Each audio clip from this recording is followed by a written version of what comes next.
J'ai vécu 108 ans, et pendant tout ce temps, j'ai été témoin de merveilles et de désillusions à parts égales. J'ai vu l'humanité lutter contre elle-même dans des guerres qui semblaient sans fin.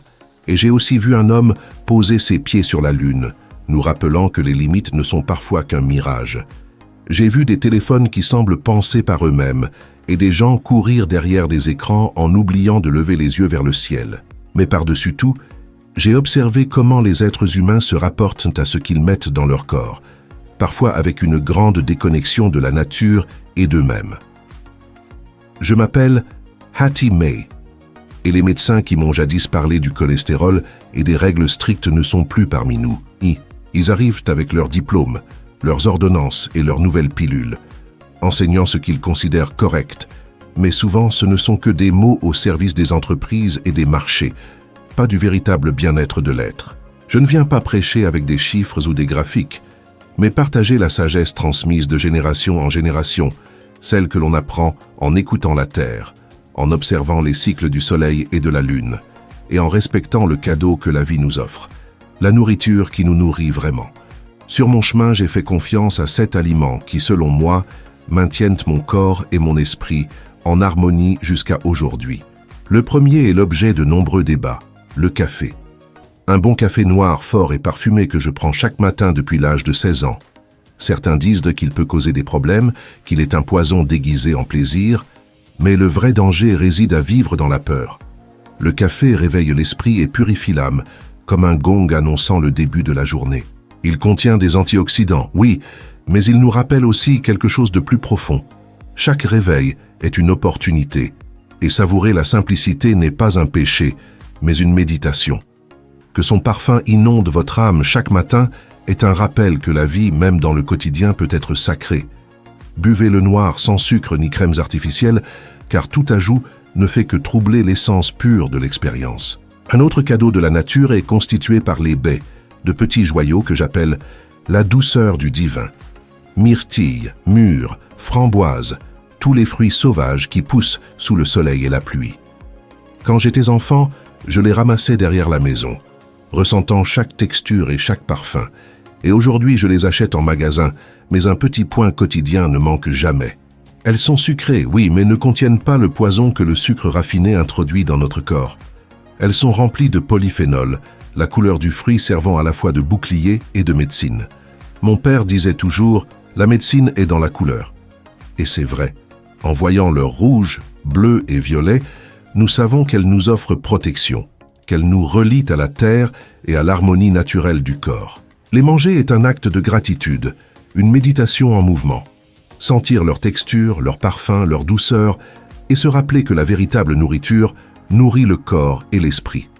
Chaque gorgée, chaque bouchée est un rappel que la vie n'est pas seulement d'exister, mais d'être présent, d'honorer le cadeau qui nous est donné et d'apprendre à écouter ce que notre corps nous dit. Manger en pleine conscience et méditer. Choisir ce qui nous fait du bien est un acte d'amour envers soi-même.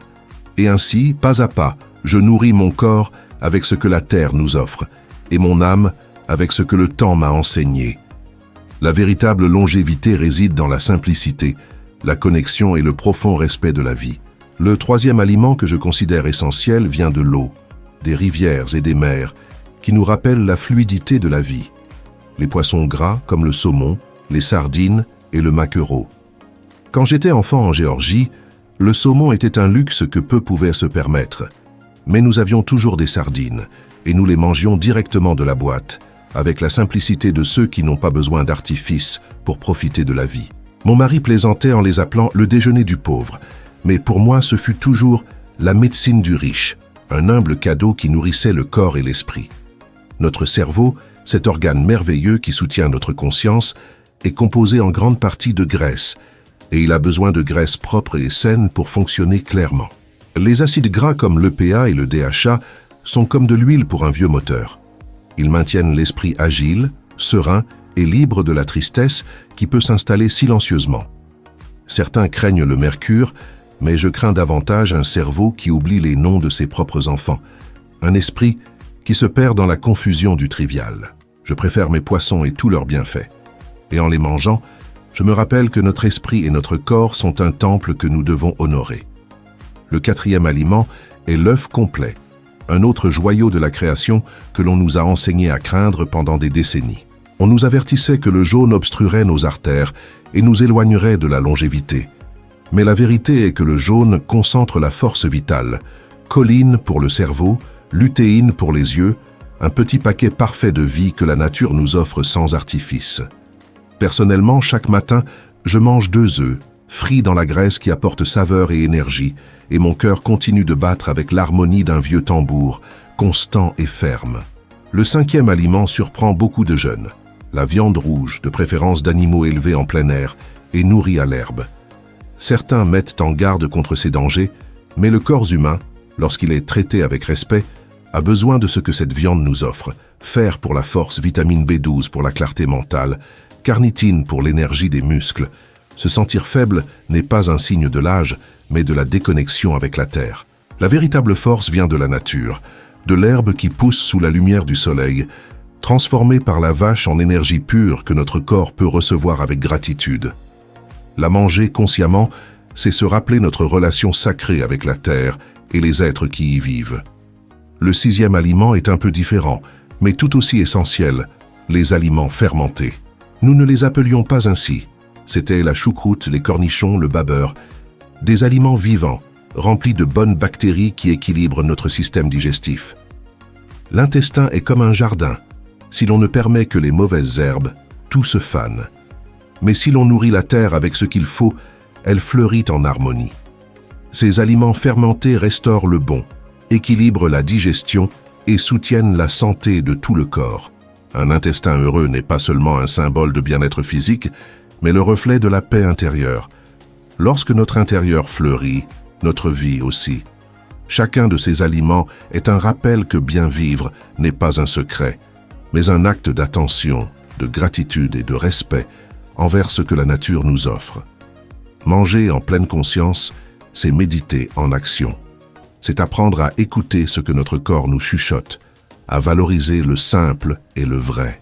Dans chaque bouchée, dans chaque gorgée, réside l'opportunité d'honorer la vie et de maintenir l'équilibre qui nous permet d'avancer avec clarté et sérénité, jour après jour.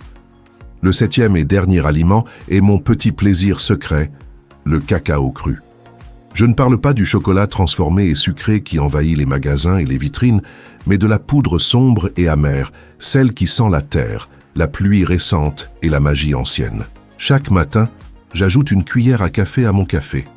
Et dans ce simple geste, il y a un rituel.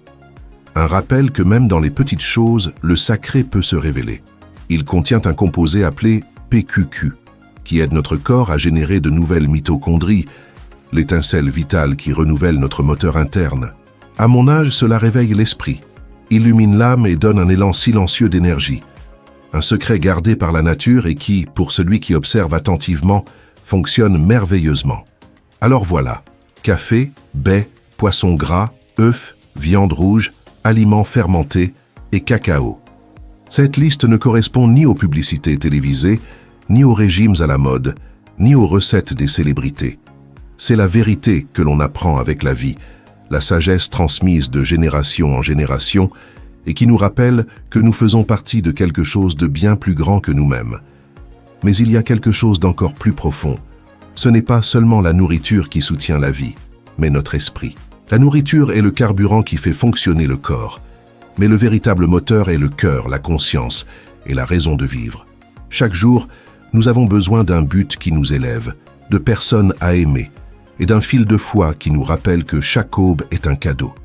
Vous pouvez manger tous les œufs, poissons et viandes que vous voulez, mais si votre cœur est prisonnier de l'amertume, votre corps tombera malade et votre esprit perdra sa clarté.